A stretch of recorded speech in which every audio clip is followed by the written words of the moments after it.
Evolution is possible. Well, just not for humans. Now you may be asking yourself, well, why does she say that?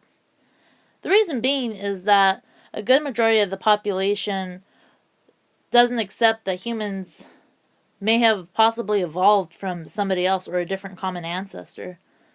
If you ask somebody on the street if they will accept that mammals could possibly evolve from reptiles or that land animals could evolve from fish, they'll probably tell you sure. But then if you ask them, well, do you believe that humans evolved from this certain being? They'll probably tell you, oh, no, no, no, I don't think so.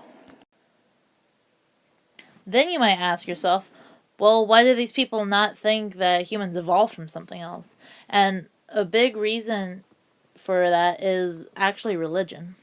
Now, I'm not putting down religion in any way or trying to say that anybody's else's ideas are wrong. It's just that many people believe that they are a special object of creation in their religion, and that when somebody else tries to force a different idea upon them, they don't tend to take that too well. Even Darwin had a hard time convincing other people about evolution. Even though he had all these different theories about migration, the origin of species, people didn't really accept any of that. It wasn't until when fossils started being surfaced they started to consider evolution. Now, one of the more famous fossils that we all should be somewhat familiar with, since we probably learned about her in our history textbooks, was Lucy. Now, Lucy was a fossil of a female that was about 3 feet in height. And what scientists noticed is that she had a much simpler structure to ours. And she also had a similar pelvis structure that was more similar to ours than to the chimpanzee. But the most important thing that they discovered with her was that she was bipedal, which means she walks on 2 feet. Now, what's more interesting is when they finally discovered the Lotoli footprints. They noticed that this trek was made by 2 hominids. But what was even more interesting is that these hominids that left these footprints had the same size foot as Lucy did. And these were discovered about 3.6 million years ago. So when we compare the footprints to what Lucy was, we can see a big similarity in the two of them that kind of leads back to us. So why are there only Homo sapiens now? Their success is still widely speculated, but there are a few accepted theories. The multi-regional theory suggests that Homo erectus and some others evolved into Homo sapiens independently because of natural selection, and that it was acting the same throughout Asia, Europe, and Africa. Another theory is the out of Africa theory, proposing that Homo sapiens spread out in large numbers and outcompeted other species for resources. Genetic and fossil evidence supports this theory more, suggesting that perhaps genetic drift also wiped out the other hominids. Here is a brief list of what we know about the evolution of Homo sapiens. Fossils start off ape-like and become more human, as predicted by Darwin. Divergence from the ancestor of chimps was 7 million years ago. Bipedal walking evolved before a large brain. Several hominid species existed at the same time. However, it's easy to explain what happened as in this list rather than why. There is no doubt that natural selection is a part of this, accounting for complex adaptations, most noticeably being the upright posture. But the question is, what exact reproductive or other advantages did these adaptations offer? Were they sexually selected for, or were they a product of something more like cooperation? There are many theories, including ones regarding climate change and bipedalism as a way to hunt and gather.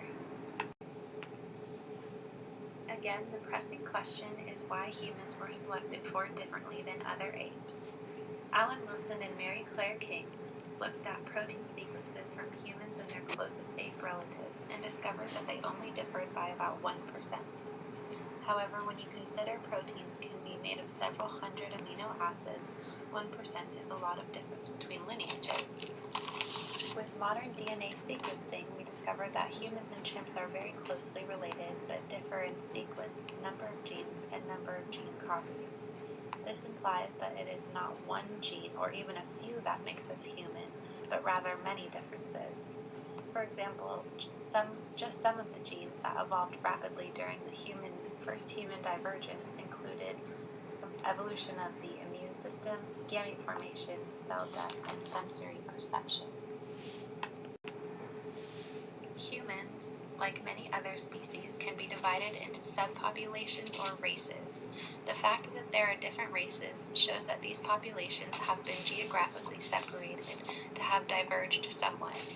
While different groups may seem phenotypically different, races only account for about 10 to 15% of variation among humans. The difference is actually not in the types of alleles, but rather the allele frequencies. For example, blood type comes in A, B, and O, but occurs at different frequencies in different human subpopulations. Differences in race can offer many conclusions despite the taboo, including showing what selective pressures might be in different areas and helping find cures for a disease by being able to genetically trace them. For those traits that don't appear, however, to have an environmental advantage, such as difference in eye color and nose shape, biologists believe were sexually selected for. With humans having the powers of language and culture behind them, they can even sexually select by example. For example, if a queen selects a male mate with black straight hair and all of her female subjects follow the example, frequencies in the alleles coding for those traits will be vastly higher, demonstrating a kind of gene-culture co-evolution. For example, when humans started to domesticate cows 7,000 to 9,000 years ago, they developed the ability to digest lactose past infancy, a selective advantage which allowed them more nutrition and more offspring.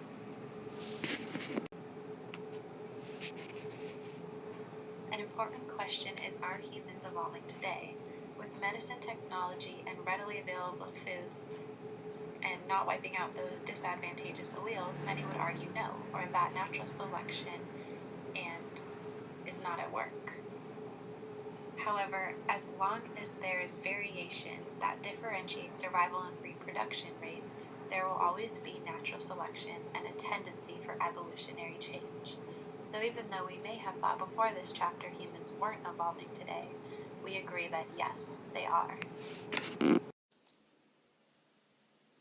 Chapter 9, Evolution Redux. Throughout history, people had been arguing about whether evolution is the reason why everything is where it should be, or whether God made it all possible. In Chapter 9, Evolution Redux, Coyne explained how he talked with a bunch of businessmen about evolution and how one of them approached him saying, "I found your evidence for evolution to be very convincing, but I still don't believe it." Many people feel this way towards evolution because they would rather believe in intelligent design. The problem, though, is not lack of evidence, because we have a lot of those, such as fossils of our ancestors and the ancestors of other species as well. But it's how people believe that when something happens, God intended for it to happen, and that evolution simply has nothing to do with all of it.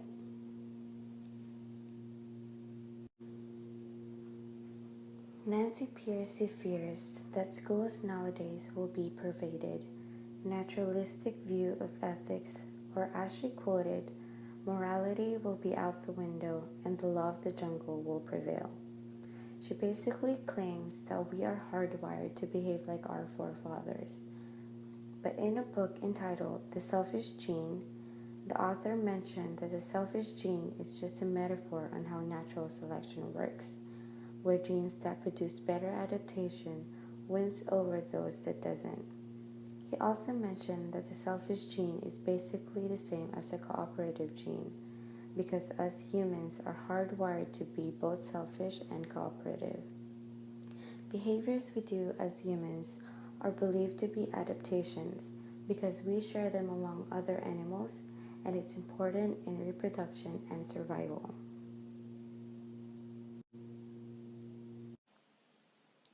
At the end of the chapter, Coyne explained that he wrote the book because he wanted to let his readers know that the idea of evolution is not a bad thing, and that people should not be frightened at the thought of it.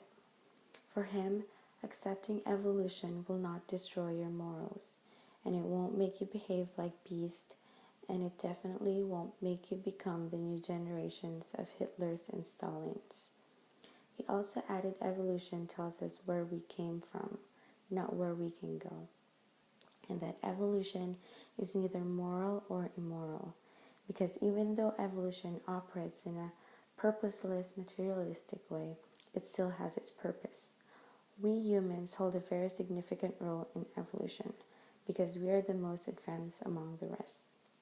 We can sing with words, we can read, we can write, we can speak in other languages, we can dance with the beat, we can pretty much do a lot of things that other species could not. Coyne also mentioned that we should be proud that we're the only species that has figured out how we came to be.